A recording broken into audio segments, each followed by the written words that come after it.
स्वागत है आप सभी का, आपके साथ मैं हूं मोनिका सिंह। तो आज है शनिवार और हर शनिवार रविवार हम लेकर आते हैं आपके लिए हेल्दी इंडिया, क्योंकि हमें है आपकी सेहत का ख्याल। तो जैसा कि हम सभी जानते हैं मॉनसून आ चुका है और मॉनसून में स्किन एलर्जी बहुत ज़्यादा बढ़ जाती है। इसके अलावा भी आम दिनों में भी जिनको भी स्किन संबंधी दिक्कतें रहती हैं या इसके विषय में कुछ जानना चाहते हैं तो ये सही प्लेटफॉर्म है।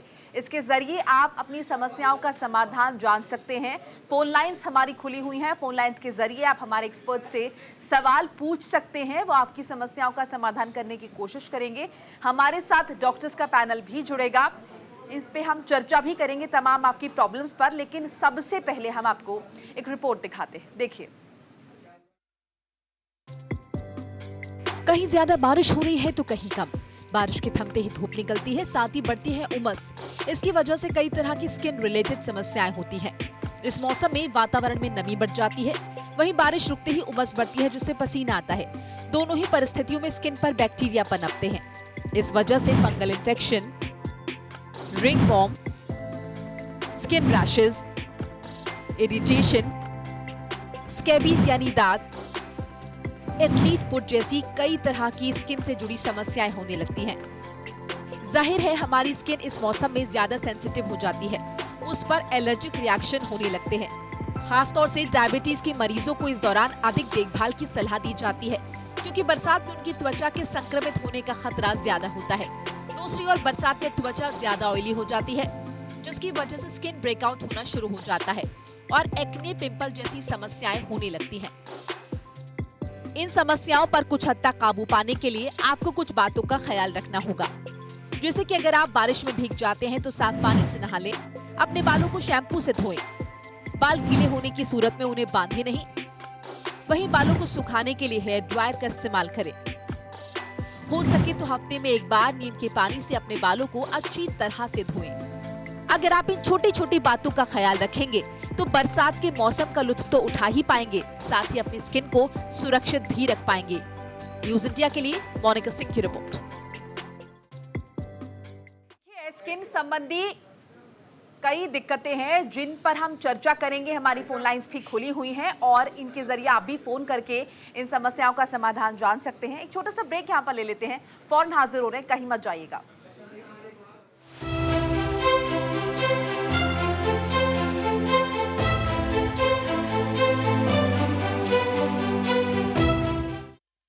लोग सोचते हैं मैंने बहुत कुछ पा लिया है, दिल में मगर आज भी वही जज्बा है, कुछ और बेहतर करना है। देश का फ्यूचर किताबों में डूब तो रहा है, पर आसमां छूने की ताकत है उसमें, यह एहसास उसे कराना है। लड़कियां हक से अपनी जिंदगी बनाने लगी हैं, मगर ये जो हिचकिचाहट है इसे हटाना है। बेखौफ चल सके ऐसा माहौल बनाना है। बॉल को स्टेडियम पार कराने का हुनर तो है उसमें, बस जरा नजर चूक रही है। इस हुनर को सही नजर से मिलवाना है। अव्वल दर्जे का कारीगर है वो, उसकी मुश्किलों को ताकत देकर कारीगरी उसकी दुनिया तक पहुंचानी है। माना कि रोशनी है मेरे देश में आज भी, पर बेहतर रोशनी से बेहतर भारत बनाना है। बेहतर रोशनी, बेहतर जिंदगी, बनेगी बेहतर तस्वीर देश की। नीफ्लक्स LED, भरोसा भारत का। NIMS University, accredited by NAC, features in NIRF ranking 2021, has world-class infrastructure in India with well-equipped laboratories, library and classrooms. It has over 10,000 students from more than 70 countries with 1 lakh alumni. It offers more than 400 courses, signed more than 150 MOUs and impeccable placements in national and international companies. Boarding and recreational facilities like 30 plus state-of-the-art residencies, 40 plus market spaces, 6 restaurants. NIMS University has its own cultural festivals and spaces for indoor and outdoor games. Come and join NIMS. लाल रंग इसका अपार, तीखा कम है फिर भी स्वाद। बेमिसाल बेमिसाल MDH कश्मीरी, और कम दाल पर असली दाल। MDH कश्मीरी लाल मिर्च पाउडर। बेमिसाल बेमिसाल MDH कश्मीरी। MDH। आप आपकी ये वुडन फ्लोरिंग सिर्फ दिखती अच्छी है, तो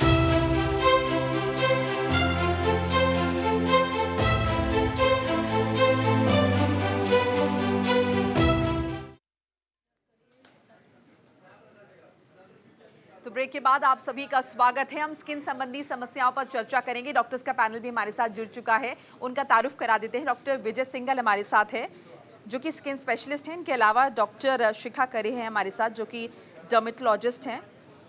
डॉक्टर नीतू जैन हमारे साथ है जो कि आयुर्वेदाचार्य हैं। डॉक्टर गुलशांत पनीसर भी हैं जो कि सीनियर डर्मेटोलॉजिस्ट हैं। आप सभी का बहुत बहुत स्वागत है। तो पहले मैं डॉक्टर गुलशांत का रुख कर लेती हूँ। डॉक्टर गुलशांत, मॉनसून आ गया है, ऐसे में स्किन संबंधी समस्याएं बहुत ज़्यादा बढ़ जाती हैं, क्या कहेंगे आप? हाँ, जैसे कि मॉनसून में वातावरण में बहुत ह्यूमिडिटी या उमस होती है, तो उस की वजह से बहुत सी स्किन प्रॉब्लम्स हो सकती है। जैसे फंगल इन्फेक्शंस बहुत कॉमन हो जाते हैं, जिसे हम लेमन टर्म्स में दाद बोलते हैं, या फिर बैक्टीरियल इन्फेक्शंस जिसे हम फॉलिकुलाइटिस या बाल तोड़ बोलते हैं, वो हो सकते हैं। और इस मौसम में बहुत ज़्यादा वो भी देखा गया कि क्योंकि इंसेक्ट ब्रीडिंग सीज़न है ये, तो बहुत सारे इरिटेंट कॉन्टैक्ट डर्मेटाइटिस जो इंसेक्ट के बाइट से या इंसेक्ट के रिएक्शन से, बग बीटल्स की बाइट से आते हैं, तो वो तरह तरह के रिएक्शंस आते हैं। इसके अलावा आपकी स्किन पे और बाल, किसी किसी को बालों की समस्या होती है, उनके बाल बहुत ज़्यादा झड़ने शुरू हो जाते हैं। तो इन सब चीज़ों का ये कॉमन प्रॉब्लम्स है जो कि देखी जाती है मॉनसून सीज़न में। सबसे ज़्यादा इम्पोर्टेंट मैं ये कहूँगी कि इसके लिए सफाई और ख़ास तौर से क्लेanलीनेस और पर्सनल हाइजीन पे ध्यान देना चाहिए। डॉक्टर विजय, आपको लगता है कि कुछ इम्यून सिस्टम भी इसके लिए जिम्मेदार है अगर ये जो समस्याएं हैं हम पर अगर ज़्यादा हावी होती हैं तो? नहीं मैडम, इम्यूनिटी का थोड़ा रोल है इसमें, लेकिन जो बारिश का सीज़न है वो ज़्यादा इन्फेक्शियस डिजीज़ के लिए होता है। तो इसमें अगर मान लो कि सपोज़ किसी की इम्यूनिटी बहुत अच्छी है भी, तो उसमें सपोज़ मॉस्किटो बाइट से कोई डिजीज़ या कुछ रैश आ रहा है, तो उसमें बॉडी इम्यूनिटी का बहुत ज़्यादा रोल प्ले नहीं करती है। तो इसलिए इसमें जस्ट प्रिवेंटिव मेजर्स या सावधानियां बरतने से ही हम डिजीज़ से बच सकते हैं। डॉक्टर नीतू, आपकी क्या प्रतिक्रिया रहेगी? देखिए, मौसम आ गया है बरसात का, मॉनसून आ गया है, ऐसे में ये जो स्किन की प्रॉब्लम्स हैं, हम चाहे हेयर की भी क्यों ना बात कर लें, बहुत ज़्यादा कॉमन हो जाती है। जैसे कि मैं तो आयुर्वेद डॉक्टर हूँ, तो मैं तो यही कहूँगी कि सबसे ज़्यादा इस मौसम में जो फ़र्क पड़ता है आपके खाने पीने से पड़ता है। क्योंकि इस मौसम में जैसे ही गर्मी के बाद ये मौसम चेंज होता है, यदि हम दही खाते हैं, खट्टी चीज़ें ज़्यादा खाते हैं, तो सडन हमारी बॉडी में चेंजेस आना शुरू हो जाते हैं। अर्टिकेरिया जैसे बहुत ज़्यादा पेशेंट्स को होता है, शीत पित्त जिसको हम बोलते हैं। तो ये हमारा जितना हम खाने पीने के इस समय हमें ध्यान रखना चाहिए। इस बदलते मौसम में हम थोड़ी खट्टी चीज़ों से बचेंगे, दही नहीं खाएंगे, छाछ वगैरह इनका प्रयोग कम करेंगे, थोड़ी नींबू, जो ठंडी चीज़ें हम समर में खा रहे थे तो उनको भी थोड़ा सा हमें इस समय ध्यान रखना होगा कि हम खाने पीने का ज़्यादा से ज़्यादा ध्यान रखें, जिससे हमें स्किन की प्रॉब्लम ना हो पाए। डॉक्टर गुलशन, बारिश के पानी का भी काफ़ी कुछ मुझे लगता है असर पड़ता है, क्योंकि अक्सर ऐसा होता है कि हम एक जगह से दूसरी जगह जा रहे हैं तो बारिश का पानी हमारे बालों में पड़ता है, फिर स्किन में पड़ता है, और अगर बहुत ज़्यादा ख्याल नहीं रखते हैं तो उसका भी कुछ जो है असर देखने को मिलेगा, जिसकी वजह से स्किन संबंधी प्रॉब्लम या फिर फंगल इन्फेक्शन जैसी चीज़ें जो हैं वो हो जाती हैं। देखिए, हम एक मेट्रोपॉलिटन सिटी में रहते हैं जो कि पोल्यूटेड है, तो ऑब्वियसली जो बारिश आ रही है उसको आजकल वो एनवायरनमेंट में जो एसिड्स रहते हैं या सल्फर रहता है तो सल्फ्यूरिक एसिड बन जाती है, और बहुत सारा कार्बन, डस्ट, तो ये सब पोल्यूशन जो बारिश की बूंदें हैं वो पोल्यूशन उसमें मिक्स होकर हमारे स्किन और बालों पे पड़ता है। तो इसमें इसका बैड इफ़ेक्ट भी हो सकता है, उससे तरह तरह के रिएक्शंस भी हो सकते हैं, स्किन पे रैशेस भी आ सकते हैं। तो और बालों का जैसे क्योंकि इंक्रीज ह्यूमिडिटी है तो बाल कई बार बहुत ज़्यादा ज़रूरत से ज़्यादा झड़ते हैं। इसके दो कारण हैं, एक तो इंक्रीज ह्यूमिडिटी, दूसरा चेंज ऑफ सीज़न और बॉडी के इंटरनल एडजस्टमेंट्स। तो अगर आप बाहर जा रहे हैं तो कवर करके जाएं, अपना बालों को कवर रखें, ताकि हम जैसे बोलते हैं कि ये जो रेन है एसिड रेन है, तो वो हमारे त्वचा पे या बालों पे उसका बुरा असर ना पड़े।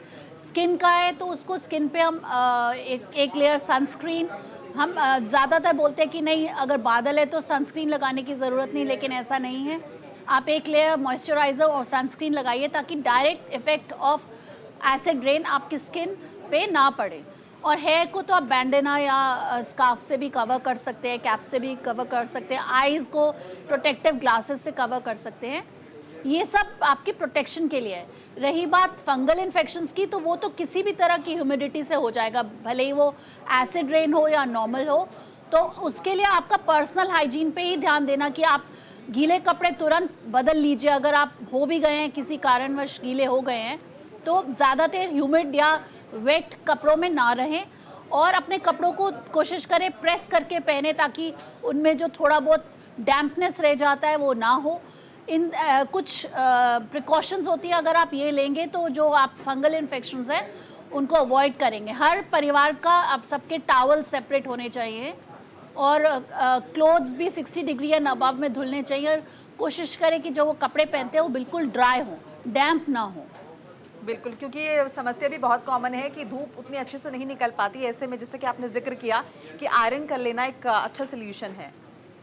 जी, डॉक्टर शिखा करीबी हमारे साथ जुड़ गए हैं जो कि डर्मेटोलॉजिस्ट हैं। डॉक्टर शिखा, आपका भी बहुत बहुत स्वागत है। डॉक्टर शिखा, एक और बड़ी कॉमन समस्या है जो हम कहते हैं डैंड्रफ। नॉर्मली सर्दियों में देखा जाता है, लेकिन कई बार कुछ लोग इसके प्रोन होते हैं, तो बरसात के मौसम में भी या फिर गर्मी के मौसम में भी ये समस्या देखी जाती है। तो इसे किस तरह से आप देख रहे हैं या फिर इसका सोल्यूशन क्या हो सकता है? देखिए, जिन्हें डैंड्रफ है पहली बात तो उन्हें तेल नहीं लगाना चाहिए। वो एंटी डैंड्रफ शैम्पू का इस्तेमाल कर सकते हैं। फ्रीक्वेंसी वो एंटी डैंड्रफ शैम्पू की अपने हिसाब से बढ़ा घटा सकते हैं। जब डैंड्रफ दिखता है, डैंड्रफ होता मैलिसीजिया फंगस के कारण है जो कि माइक्रोस्कोपिक है। हमें कभी सीजनल चेंज या फिर जब सर्दियां होती है तो हमें डेड स्किन दिखती है, वरना कभी कभी वो रहता है but it is at microscopic level, we are not able to see. तो पहली बात तो हमें ऑयल नहीं लगाना चाहिए। भगवान ने हमारे सर पे तेल का फैक्ट्री ऑलरेडी दिया हुआ है, चेहरे से ज्यादा तेल हमें भगवान ने सर पे दिया है, तो हमें ऑयलिंग करने की जरूरत नहीं है। उससे वैसे ही चिपचिप होती है, डस्ट अट्रैक्ट होगी, आपका हवा में पॉल्यूटेंट्स अट्रैक्ट होंगे, तो आपको हेयर लॉस की प्रॉब्लम हो सकती है, प्लस आपका डैंड्रफ भी बढ़ सकता है। तो आप एंटी डैंड्रफ शैम्पू का इस्तेमाल करें और अगर नहीं रिलीफ मिलता है तो आप अपने डॉक्टर से कंसल्ट कर सकते हैं। डॉक्टर शिखा, इसमें मैं एक बात और ये भी जानना चाहूँगी, जैसे नॉर्मली तेल लगाने की सलाह दी जाती है और कई लोग ऐसे भी होते हैं जो बहुत ज़्यादा, जिनकी स्किन की अगर हम बात करें या फिर हेयर क्वालिटी की बात करें, एक्सट्रीम ड्राई होते हैं, तो क्या उन लोगों को भी तेल नहीं लगाना चाहिए या फिर डैंड्रफ होने की कंडीशन में तेल नहीं लगाना चाहिए? देखिए, पहली बात, तेल से आपके बालों का टेक्सचर केवल टेम्परेरीली ही इम्प्रूव किया जा सकता है। दिस हेयर जो आपके बाल है दैट इज डेड लाइक नाखून है ना, उसमें कोई न्यूट्रिशनल सप्लाई, कोई ब्लड सप्लाई होती नहीं है। तो जब तक इट्स लाइक आप चाहे तेल लगाओ, चाहे कंडीशनर लगाओ, चाहे क्रीम लगाओ, चाहे सीरम लगाओ, इट्स लाइक अ पॉलिश। आप डेड दरवाजे को आप जब तक पॉलिश करोगे तब तक चमकेगा, आप वॉश कर दोगे वो ज्यों के त्यों हो जाएगा। तो आप जिन्हें डैंड्रफ नहीं है वो तेल लगा सकते हैं, वो ब्लड सर्कुलेशन इंप्रूव करने में मदद करता है, प्लस बालों को उलझने से बचाता है। बट जिन्हें डैंड्रफ है उन्हें नहीं लगाना चाहिए। और वैसे अगर पॉल्यूशन है तो भी आपको अवॉइड करना चाहिए। हम चाहे तो शैम्पू करने के पहले आधे घंटे पहले तेल चिपोड़ा और फिर उसे अच्छे से वॉश कर दिया, दिन भर तेल लगाने की जरूरत नहीं है। डॉक्टर दिव्या जैन, आपको क्या लगता है, आपके पॉइंट ऑफ व्यू में डैंड्रफ की मेन रीजन उसका क्या है?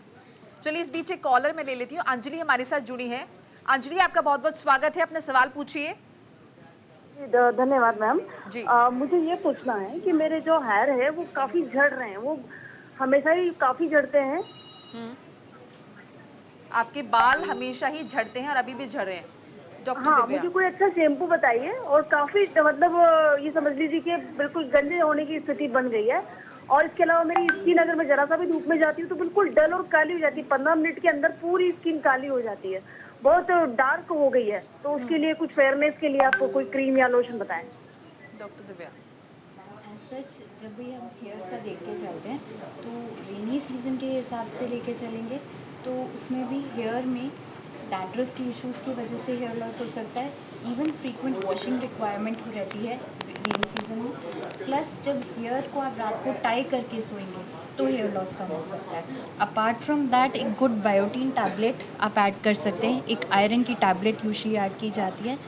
Then we add minoxidil 5%। वो आप एक बार कंसल्टेंट डर्मेटोलॉजिस्ट के साथ एक बार बात करके कर सकते हैं। आप लोग रेफर करते हैं अगर आपकी गंजापन, अगर बॉल्डनेस हो रही है, राइट? बॉल्डनेस हो रही है, फ्रीक्वेंट हेयर फॉल की वजह से उनको बॉल्डनेस हो रही है, तो उस वजह से हम ऐड करते हैं। But minoxidil itself oil based आती है, वाटर बेस्ड आती है मिनॉक्सिडिल, या जेल बेस्ड आती है।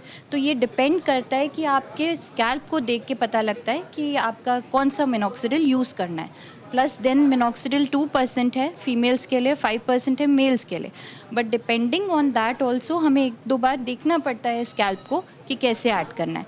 फ्रीक्वेंट हेयर वॉशिंग हम करवाते हैं, साथ में शैम्पूज़ का यूज़ जो होता है, shampoo should not dry your hair also, तो वो सिर्फ क्लेंजर्स का यूज़ होता है। शैम्पू का जो फंक्शन है सिर्फ क्लीनिंग का है, बट वो क्लीनलीनेस जो है वो हमें मेंटेन करनी पड़ती है इस सीज़न में, उससे बालों में काफ़ी फ़र्क आता है। आप एक बार ये ट्राई करके देख सकते हैं। देन अपार्ट फ्रॉम दैट दूसरी चीज़ जो इन्होंने पूछी है कि कॉम्प्लेक्शन थोड़ा डार्क हो जाता है। कॉम्प्लेक्शन डार्क के लिए we use triple combination, but वो भी एक बार एक प्रैक्टिशनर से अगर आप शुरू करेंगे तो बहुत ईजी रहेगा। Plus on top of it जब भी आप कोई क्रीम यूज़ करते हैं वो सीज़न के हिसाब से स्किन के टेक्सचर और टोन के हिसाब से ऐड की जाती है। अगर ऑयल बेस्ड स्किन है देन आई वुड प्रेफर कि आप जेल बेस्ड यूज़ करिए creams, rather than a creamy texture जो इस मौसम में चिपचिपा हो जाएगा। एंड अगर आपकी स्किन जो है वो ड्राई है तो एक थिक क्रीम बेस्ड मॉइस्चराइज़र पहले ऐड करिए, फिर स्किन की ग्लो की क्रीम्स या ट्रिपल कॉम्बिनेशन ऐड किया जा सकता है। प्लस सनस्क्रीन इज़ मैंडेटरी, तो उसके ऊपर भी अगर हम सनस्क्रीन रेगुलर बेसिस पे यूज़ करेंगे तो हमें काफ़ी फ़र्क पड़ेगा उसमें। हम उम्मीद करते हैं कि आपको आपके सवाल का जवाब मिल गया होगा। हालांकि बहुत कॉमन इश्यूज़ हैं कि जब भी थोड़ी देर धूप में बाहर निकलते हैं स्किन कॉम्प्लेक्शन एकदम डार्क हो जाता है, एंड मुझे लगता है शायद ये सभी के साथ ही होता होगा जैसे इन्होंने जिक्र किया है। रुपेंद्र भी जुड़ चुके हैं हमारे साथ। रुपेंद्र जी आपका स्वागत है, सवाल पूछिए अपना। डॉक्टर मेरी बॉडी रुपेंद्र जी एक बार अपनी बात दोहरा दीजिए प्लीज, आपकी आवाज़ नहीं पहुँच पाई। बाजू टांगों लाल लाल दाने निकल गए। आप लोग समझ पा रहे हैं? बालों और दाने जी जी कंटिन्यू कीजिए प्लीज, बताइए। लाल लाल दाने निकल गए जी, अगर आपने सुना तो बताइए। जी continue please. Usually hair oil से रिलेटेड एक बात, जैसे around there 200 countries in the world, लेकिन आपको जानकारी हैरानी होगी कि सिर्फ इंडिया या पाकिस्तान या थोड़े बहुत 3-4 देशों में ही लोग हेयर ऑयल का इस्तेमाल करते हैं, और in rest of the world it is not used. More over here oil लगाने से जो डेंड्रफ है वो चिपक जाता है स्किन पर, and that gives a pseudo impression कि वो ठीक हो रहा है। हालांकि रियलिटी में क्या होता है कि हेयर ऑयल के प्रेजेंस में जो मेलासीजिया कीटाणु है फंगस का, जो डेंड्रफ बनाता है वो ज़्यादा ग्रो करता है। थोड़ा सा ऊंचा बोल पाएं तो बहुत अच्छा रहेगा।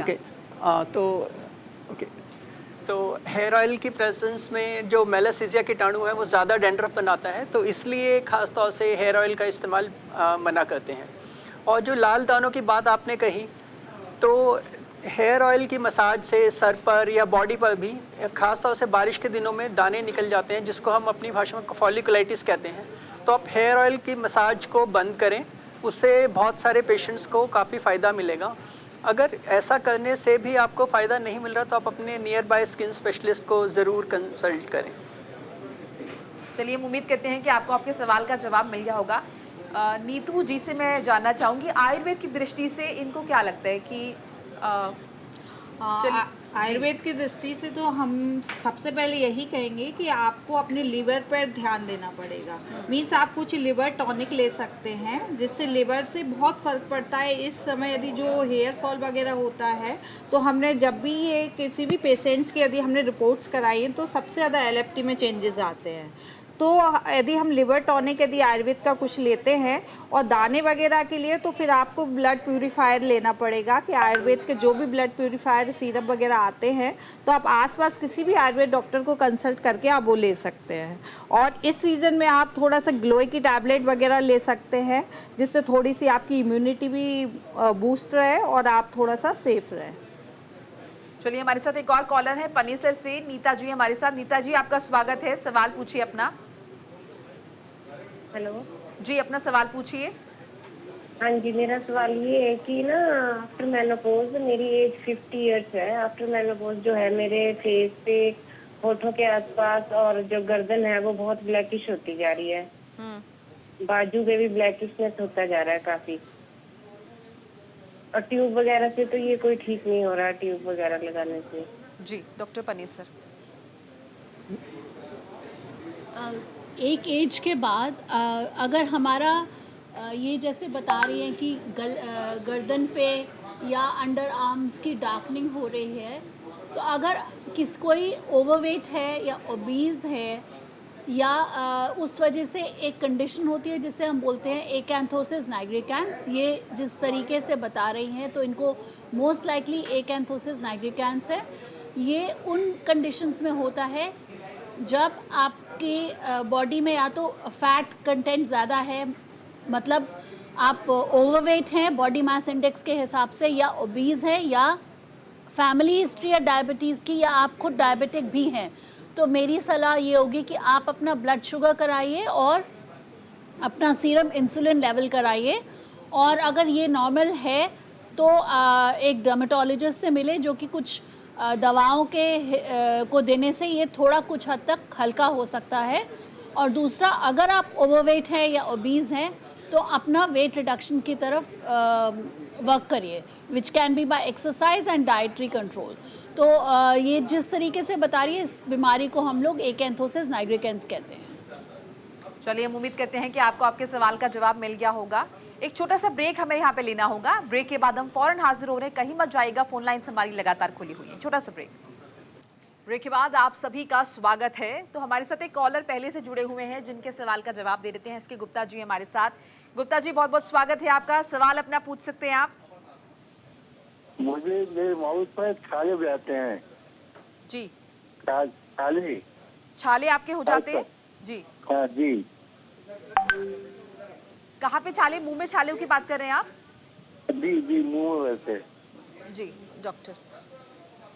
मुंह में छालों के जो कॉमन रीजंस हैं, जैसे एप्थस अल्सर जो कि यूजुअली 7 से 10 दिन में अपने आप ठीक हो जाते हैं और न्यूट्रिशनल डेफिशिएंसी की वजह से होते हैं, या फिर स्मोकिंग या स्पाइसी फूड ज़्यादा खाने से, या टूथब्रश ट्रॉमा से, तो ये सब अपने आप ठीक हो जाती हैं। लेकिन कुछ पेशेंट्स इसमें ऐसे होते हैं जिनको रिकरेंट कई महीनों या सालों से अल्सर्स मुंह के अंदर रहते हैं। तो इसमें ख़ास तौर से जो 2 बीमारियां हैं, 3 जिनके पे हमें ध्यान देने की ज़रूरत है और जो नेगलेक्ट हो जाती हैं, one is pemphigus and second is lichen planus. तो इन 2 बीमारियों को बहुत आसानी से स्किन स्पेशलिस्ट से मिलकर उसे डायग्नोस करके ट्रीट किया जा सकता है। तो अगर आपको ये समस्या कई सालों से है और जो मुंह में छाले हैं वो काफ़ी एक्सटेंसिव हैं, ज़्यादा हैं, तो ज़रूर आप अपने स्किन स्पेशलिस्ट से मिलें। इनको बीमारियों को डायग्नोस करने का आसान सा तरीका है जो कि ब्लड टेस्ट से या स्किन की बायोप्सी करके हम इनको दोनों को डायग्नोस कर सकते हैं। चलिए आगे बढ़ते हैं। डॉक्टर दिव्या का रुख करते हैं। डॉक्टर दिव्या, एक प्रॉब्लम होती है विटिलिगो शायद उसको बोलते हैं, जिसमें वाइट कलर के पैचेस हो जाते हैं और स्किन से पिगमेंटेशन चला जाता है, तो इसके पीछे का क्या रीज़न है, ऐसा क्यों होता है? मैम, इसके पीछे 2-3 चीज़ें होती हैं। फर्स्ट इज़ कि हमारे जो स्किन सेल्स होते हैं मेलानोसाइट्स या तो रुक जाते हैं बनना या डिस्ट्रॉय हो जाते हैं हमारी बॉडी की इम्यूनिटी से।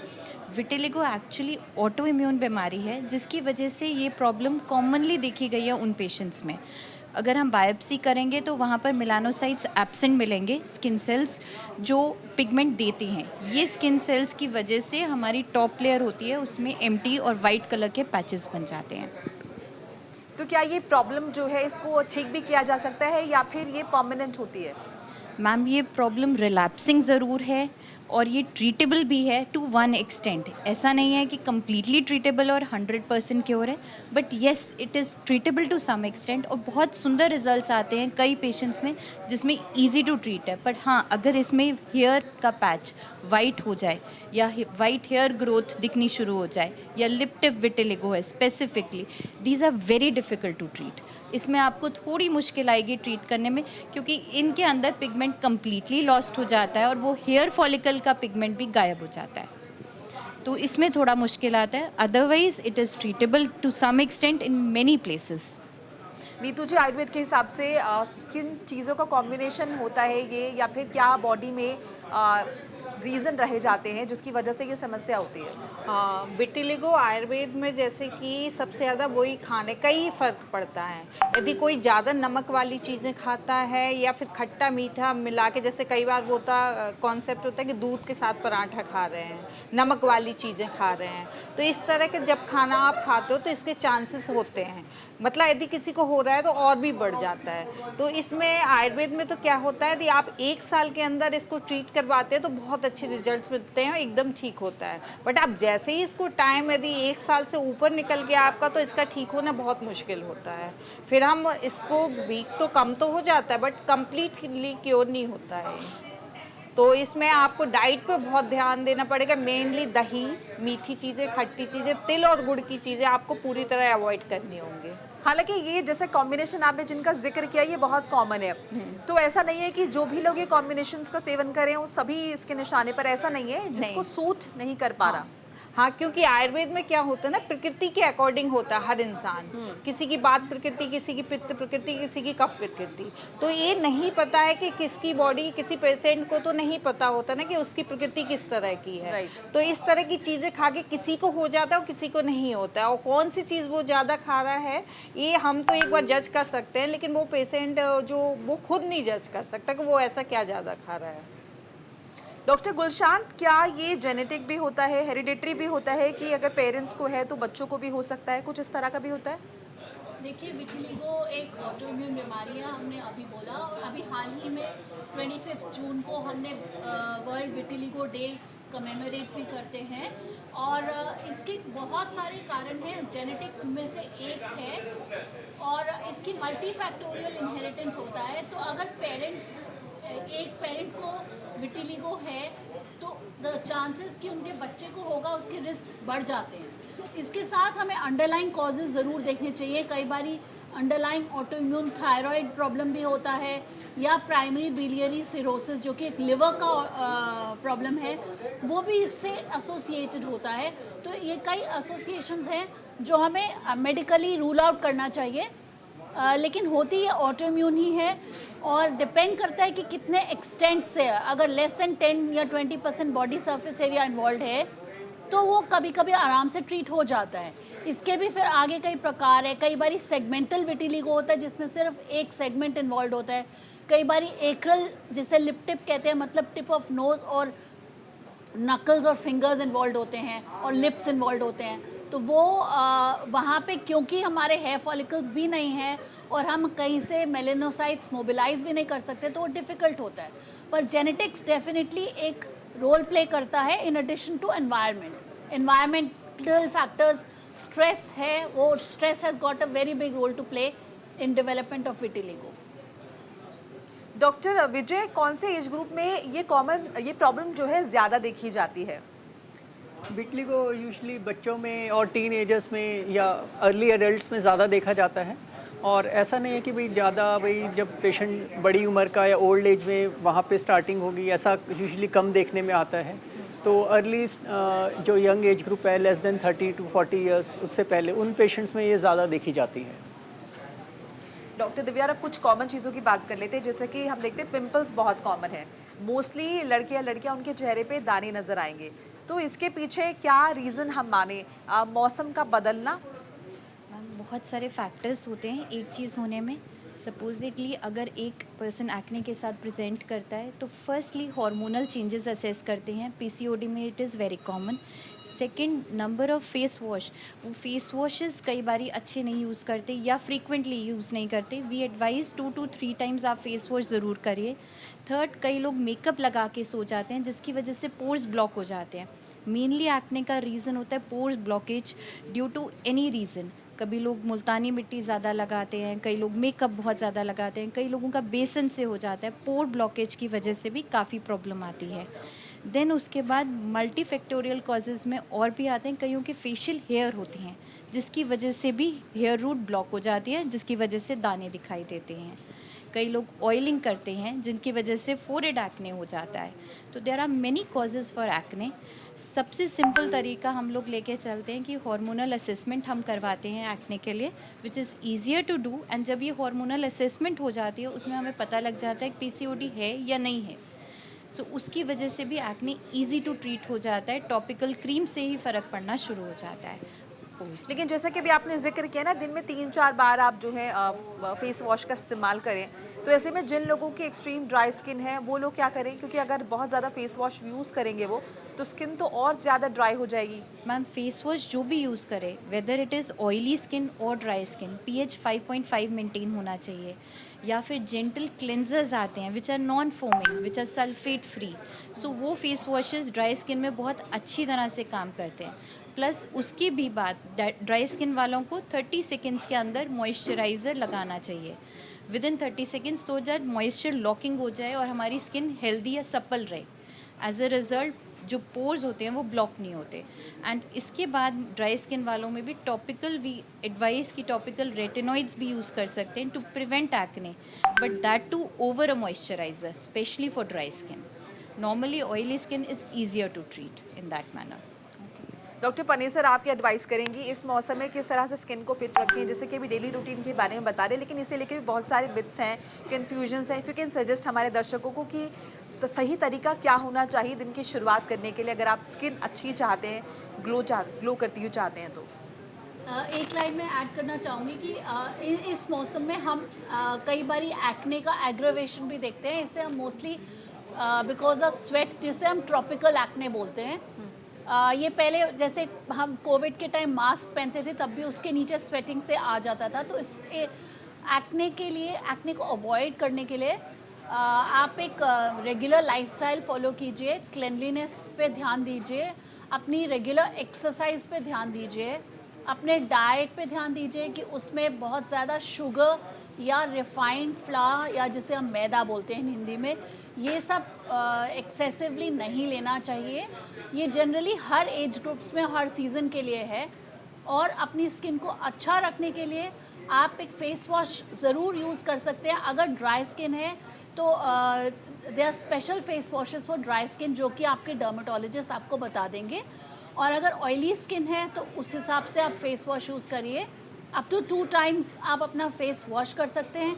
बहुत फ्रीक्वेंटली आप अपना हाथ फेस पे ना टच करें, उससे जो भी कोई इन्फेक्शन होगा या कोई एक्ने होगा तो वो स्प्रेड हो जाता है। अब क्योंकि बारिश का मौसम है, एक्ने में एक तरह का बैक्टीरिया भी होता है स्किन में जिसे हम बोलते हैं प्रोपियोनी बैक्टीरियम एक्नेस। उसकी कॉलोनीज भी बढ़ने लगती है और इसीलिए ये ट्रॉपिकल एक्ने में भी कॉज करता है। तो आप अपने स्किन को क्लीन रखिए और जेल्स, अगर एक्ने हो ही रहा है तो जेल्स एक डर्मेटोलॉजिस्ट से प्रिस्क्राइब कीजिए। उसी हिसाब से आपकी स्किन अगर ऑयली है तो मॉइस्चराइज एक हियालुरोनिक एसिड कंटेनिंग जेल्स। बिल्कुल ऑयली स्किन के बारे में डिस्कशन करेंगे। एक कॉलर हम ले लेते हैं, फिर मैं आपसे ऑयली स्किन के बारे में बात करूंगी। बहुत बहुत स्वागत है आपका, राजस्थान से हमारे साथ जुड़े हैं, अपना सवाल पूछ सकते हैं आप। मैडम, मेरे को अंदर गाल के अंदर साइड में पानी के बबल बन गए हैं। आप समझ पाए इनका सवाल? गाल के अंदर के साइड में पानी के बबल बन जी, गाल के अंदर की साइड में? जी, अंदर साइड में पानी, क्योंकि मेरे बार बार क्या है कि गाल में बाइट्स होती है। गालों में या बालों में? गाल में, गाल के अंदर साइड में दांत से कट जाती है बार बार। ये तो आपको एक डर्मेटोलॉजिस्ट को दिखाना पड़ेगा, क्योंकि अगर एक साइड में है और बार बार होता है तो एक कंडीशन होती है हर्पीज लेबियालिस, उसको रूल आउट करना है, या फिर कुछ ट्रॉमेटिक है, आपका कोई डेंटल फिलिंग है, वो रीज़न है। ये इसका तो एग्जामिन करना पड़ेगा। हो सकता है वो शार्प टूथ की वजह से हो रहा हो उसको ट्रॉमा, इसलिए तो प्रॉब्ली डेंटिस्ट विल हेल्प। किसी अगर अच्छे डेंटिस्ट को अगर आप संपर्क कर सके तो शायद आपकी समस्या का समाधान बेहतर तरीके से हो पाएगा। बहरहाल शुक्रिया। तो हम यहाँ पर चर्चा कर रहे थे ड्राई स्किन के विषय में, आपने बताया ऑयली स्किन का आप बता रहे थे। हाँ, और जैसे ऑयली स्किन में भी ये एक मिथ है कि ऑयली स्किन है तो मॉइस्चराइज़र नहीं लगाना है। ये सिर्फ हमें ये देखना है कि क्रीम बेस्ड मॉइस्चराइज़र है, लोशन बेस्ड है या जेल बेस्ड है। तो मॉइस्चर तो ऑयली स्किन को भी चाहिए होता है, तो उसमें हम hyaluronic acid containing gel moisturisers या vitamin C containing serums use कर सकते हैं। और अगर स्किन ड्राई है, जैसे एक एज के बाद 40 या 45 की एज के बाद the skin will begin to get dry, तो उस वक्त आप क्रीम्स या anti ageing creams mostly cream base में जो मॉइस्चराइजर्स होते हैं वो यूज़ कर सकते हैं. They can be thick creams also which can contain vitamin E. They can contain jojoba oil और शिया बटर, जो कि एक ऑयली स्किन में हम नहीं नॉर्मली प्रिस्क्राइब करते. तो ये कंटेंट्स आपको जनरली देखना पड़ेगा, और अगर आप नहीं देखना चाहते तो आप डर्मेटोलॉजिस्ट से सलाह भी ले सकते हैं. वो आपको बता देंगे कि क्या कौन सा मॉइस्चराइज़र, कौन सा सनस्क्रीन और कौन सा फेस वॉश आपके लिए बेस्ट होगा. डॉक्टर विजय, एक और बहुत कॉमन प्रॉब्लम है जिसके बारे में लगातार लोग पूछते भी रहते हैं, वो प्रॉब्लम है बॉडी ऑर्डर की. लोगों को होता है कि कई दफ़ा उनकी बॉडी से इस तरह की जो है दुर्गंध आती है कि सामने वाला बर्दाश्त नहीं कर पाता. तो उसके पीछे कौन से फैक्टर्स हैं और जिन लोगों को ये प्रॉब्लम है उस पर किस तरह से काम कर सकते हैं? एक्चुअली कुछ पेशेंट्स को इनहेरेंट ये प्रॉब्लम होती है कि जिससे उनकी बॉडी से ऑर्डर आता है. तो इसमें मेडिसिन्स का बहुत ज़्यादा रोल नहीं है, और उनको अपने इसके बचाव करने के लिए ऐसी कुछ करना है कि उनको स्वेटिंग कम हो, और उसके लिए कुछ लोशंस होते हैं एल्यूमिनियम हाइड्रेट जो स्वेटिंग को ब्लॉक करते हैं, जिससे स्वेट कम आता है. तो जब स्वेट कम आता है तो automatically the order will be less. और प्लस साथ में अपनी हाइजीन को एक्स्ट्रा ध्यान रखते हुए दिन में वो 2 बार जैसे नहा सकते हैं या फेस वॉश वगैरह कर सकते हैं. तो इन चीज़ों के इस्तेमाल से ही इससे बचा जा सकता है, और इसमें कोई दवाइयाँ या कुछ वो ज़्यादा इसमें हेल्प नहीं करती हैं. जी, इसके अंदर कई बारी हम कई लोगों में एंटी फंगल बॉडी वॉशेस भी यूज़ करवाते हैं एंड स्टे ऑन लोशंस या एंटी फंगल क्रीम्स देते हैं which is exceptionally kept there for another 3 to 5 hours, जिसकी वजह से फंगल डेथ की वजह से भी कई बारी बॉडी ओडर में फ़र्क पड़ता है. देन अगर डार्क अंडर आर्म्स हैं और उसकी वजह से भी बॉडी ओडर आ रहा है तो azelaic acid creams are also advised along with anti fungal creams, जिसकी वजह से थोड़ा बहुत फ़र्क उसमें भी पड़ता है. देन कई लोग लहसुन और प्याज की कंजम्पशन ज़्यादा करते हैं, जिसकी वजह से बॉडी ओडर आता है, and this can also be reduce in the diet. So if you reduce these in diet, body order में भी फ़र्क आता है इन चीज़ों से. हमारे साथ एक कॉलर जुड़े हैं, उनका स्वागत कर लेते हैं. बहुत बहुत स्वागत है आपका. सवाल पूछिए अपना.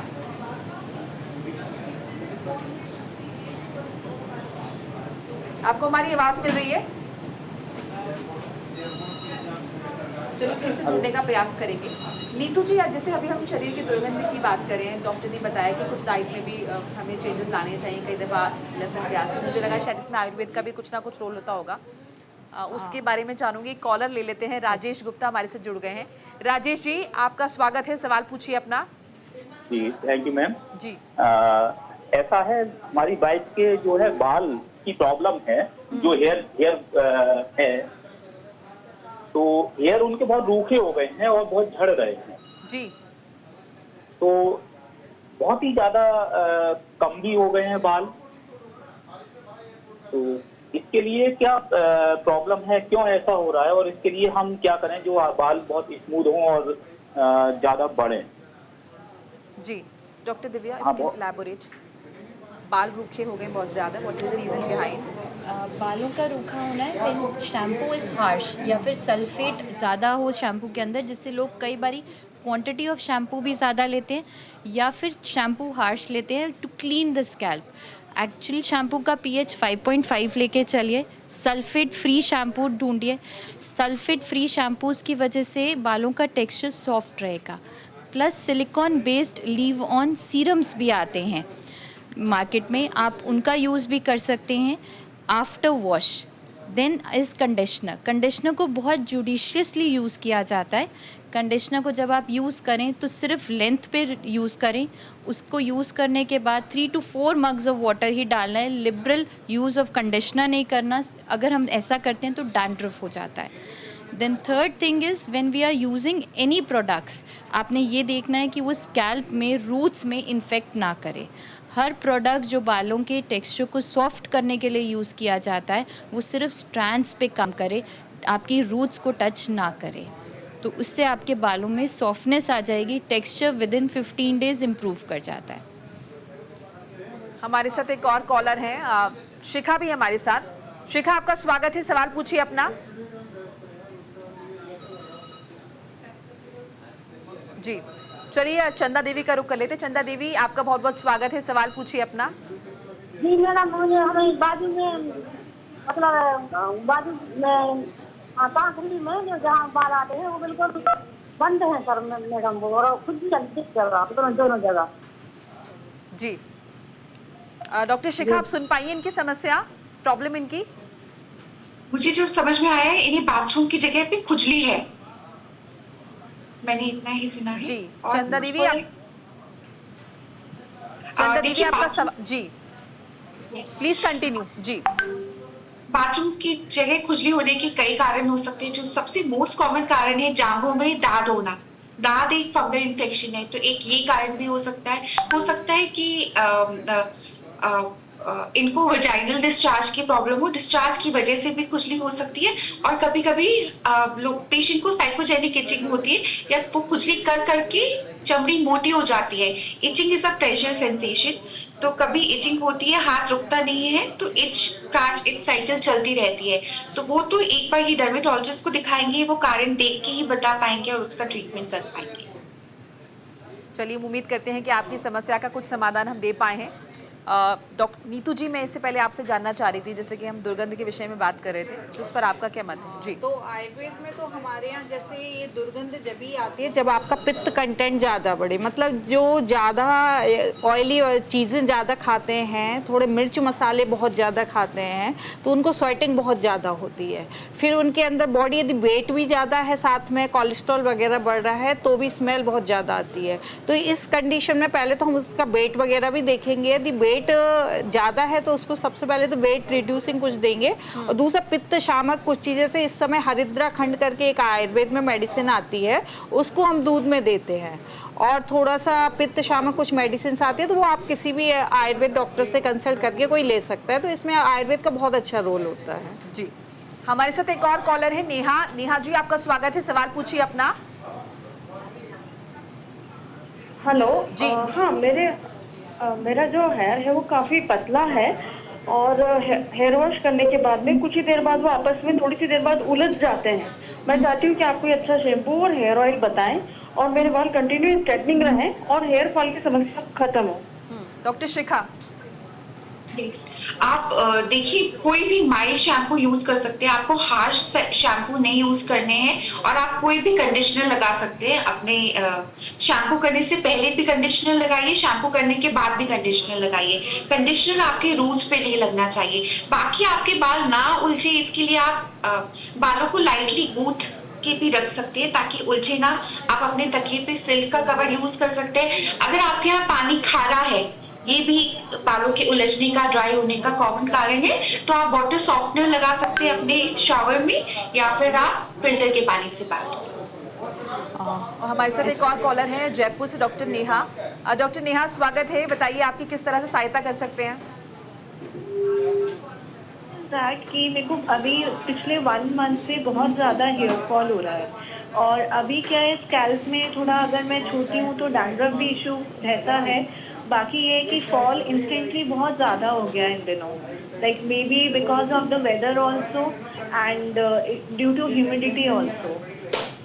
जी डॉक्टर गुलशान, जैसे मैंने पहले भी बोला था कि इस मौसम में कई बार because of humidity hair fall बढ़ जाता है।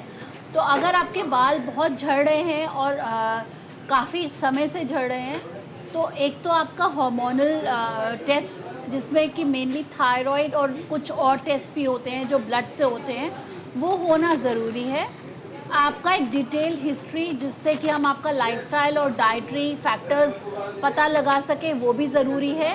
फिर आप बोल रहे हैं डैंड्रफ है, तो नॉर्मली वो फंगल ओवरग्रोथ, जैसा कि हमने बोला मैलासीजिया से होती है, उसका करेक्शन भी ज़रूरी है, जो कि आप एक एंटी डैंड्रफ शैम्पू जो कि कीटोकोनाजोल या साइक्लोपेरॉक्स ओलोमीन जैसे कुछ तत्व होते हैं, या क्लिम्बाजोल, उनसे वो वाले एंटी डैंड्रफ शैम्पू यूज़ करिए डॉक्टर के कहने पे या डर्मेटोलॉजिस्ट की सलाह से। और अगर आपके बाल फिर भी गिर रहे हैं और कोई डाइटरी फैक्टर है, तो हम बायोटिन और पेप्टाइड्स और अमाइनो एसिड्स कंटेनिंग मेडिकेशंस देते हैं, जो कि आप कंज्यूम कर सकते हैं। फिर कई सीरम्स होते हैं जो पेप्टाइड कंटेनिंग सीरम्स होते हैं, बालों में लगा भी सकते हैं। और अगर फिर भी प्रॉब्लम नहीं सॉल्व होती तो मिनॉक्सिडिल देते हैं, जो कि 2% या मे बी अप टू 5% एक फीमेल में हम डॉक्टर की सलाह के अंदर उसको देते हैं। तो ये कंप्लीट वर्कअप हिस्ट्री और एग्जामिनेशन से ही पॉसिबल होगा कि आपका क्या कारण है। लेकिन आप सप्लीमेंट ज़रूर ले सकते हैं जो कि बायोटिन कंटेनिंग या पेप्टाइड कंटेनिंग सप्लीमेंट्स होते हैं। इसमें नॉर्मल जो हेयर्स को स्मूथ करने के लिए आप कुछ घरेलू उपाय भी कर सकते हैं, जैसे कि आप सिंपल पानी में थोड़ी सी मेथी और जो कलौंजी होती है, यदि इसको भी बॉईल करके फिर इसमें शैम्पू मिला के आप यदि हेयर वॉश करते हैं तो आपके बाल बहुत स्मूथ रहेंगे, इतना उलझेंगे नहीं। हमारे साथ एक और कॉलर जुड़े हैं झांसी से, रविंदर है हमारे साथ। स्वागत है आपका, सवाल पूछिए सर अपना। हाँ मैडम, जैसे कि उमस आता है गर्मी का मौसम, तो पूरे चेहरे पे शरीर पे चिकना चिकना पदार्थ हो जाता है, जैसे तेली त्वचा जो कहते हैं। चेहरे पर सर आपके क्या हो जाता है जी? तेली त्वचा मतलब चिकनापन निकलता है सर से, चेहरे से, शरीर से चिकनापन होता है पूरे शरीर में। चिकनापन आप समझ पाए डॉक्टर विजय? सर एक बार अगर आप अपना जी, ऑयली फेस है आपका, चेहरा चिकना रहता है आपका, ऑयल ज्यादा निकल रहा है चेहरे से, यही आप जानना चाहते हैं? जी जी जी, चेहरे से, सर से, बॉडी से, सभी जगह चिकना। जी डॉक्टर विजय अगर बताएं आप कुछ। ज़्यादा ऑयली फेस है तो हमें थोड़ा सा जो चेहरा फेस वॉश करने की फ्रिक्वेंसी है उसको बढ़ाना है, और उसकी वजह से जो बॉडी एक्सेस ऑयल सिक्रीट कर रही है तो फेस वॉश करने से उसको कंट्रोल में वो अच्छा आ जाता है। तो और ज़्यादा चिकनाई, ज़्यादा ऑयली मॉइस्चराइजिंग क्रीम का यूज़ या इस्तेमाल नहीं करना है, वो भी उसको ब्लॉक करके ज़्यादा फिर ऑयलीनेस प्रोड्यूस करती है बॉडी।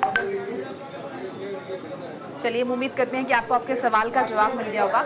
डॉक्टर दिव्या, नॉर्मली आप अच्छी स्किन और अच्छी हेयर के लिए विटामिन ई के लोग कैप्सूल कई बार मतलब खा लेते हैं, तो क्या इज इट सेफ कि आप कभी भी अपनी स्किन के लिए, अच्छे हेयर के लिए आप इन सप्लीमेंट्स का यूज़ कर सकते हैं? मैम विटामिन ई का कैप्सूल ऐसे तो बहुत अच्छा है and it is a very powerful antioxidant, but vitamin E का यूज़ जो होता है, since it is an oil based capsule, तो ऑयली स्किन वालों में हम मना करते हैं फर्स्टली। सेकंड, अगर आपको यूज़ भी करना है तो एक सिंगल कैप्सूल आप 7 डेज़ या 10 डेज़ की क्रीम में मिक्स करिए, वो आप अगर लगाएंगे उसका रिजल्ट अच्छा होगा। देन थर्ड चीज़ है कि विटामिन ई का कैप्सूल ड्राई स्किन वाले जितने भी लोग हैं वो अपनी क्रीम्स में ज़रूर ऐड करिए, क्योंकि वो मॉइस्चर लॉकिंग का काम करेगा और ऑयल को लॉक करेगा, सेरामाइड्स को लॉक करेगा हमारी स्किन में, उससे बहुत सुंदर ग्लो आता है। प्लस विटामिन ई का कैप्सूल जो है वो हमारी नसों को भी स्ट्रॉन्ग बनाता है, हमारी ब्लड वेसल्स, हमारी नसों में भी बहुत अच्छा रोल है उसका। So maximum number of doctors, physicians या न्यूरोलॉजिस्ट जितने भी होते हैं विटामिन ई का कैप्सूल ज़रूर ऐड करते हैं डाइट में। बिल्कुल, हमारे साथ एक और कॉलर जी जुड़े हैं, पंकज है हमारे साथ। पंकज, अपना सवाल आप पूछ सकते हैं। चलिए, पंकज से हमारा संपर्क टूट गया, लेकिन जैसे कि भी डॉक्टर ने बताया कि बहुत इंपॉर्टेंट है विटामिन ई का कैप्सूल अगर आप लेना चाहें, स्पेशली ड्राई स्किन वालों के लिए। बहरहाल, आप सभी मेहमानों का हमारे साथ जुड़ने के लिए बहुत बहुत शुक्रिया। डॉक्टर शिखा, डॉक्टर दिव्या, डॉक्टर नीतू और विजय जी, डॉक्टर हमारे साथ जो जुड़े हैं, आप सभी का जो है बहुत बहुत शुक्रिया। तो हेल्दी इंडिया में आज के लिए बस इतना ही। उम्मीद है कि जो सॉल्यूशंस हमारे डॉक्टर्स ने आपको बताए हैं, एक्सपर्ट्स ने बताए हैं, ये आपके काम आए होंगे। अगले हफ्ते फिर मुलाकात होगी एक नई समस्या के साथ, निश्चित तौर पर उसका समाधान भी लाएंगे। लेकिन आज के लिए बस इतना ही। आप देखते रहिए न्यूज़ इंडिया और हमें दीजिए इजाज़त। नमस्कार।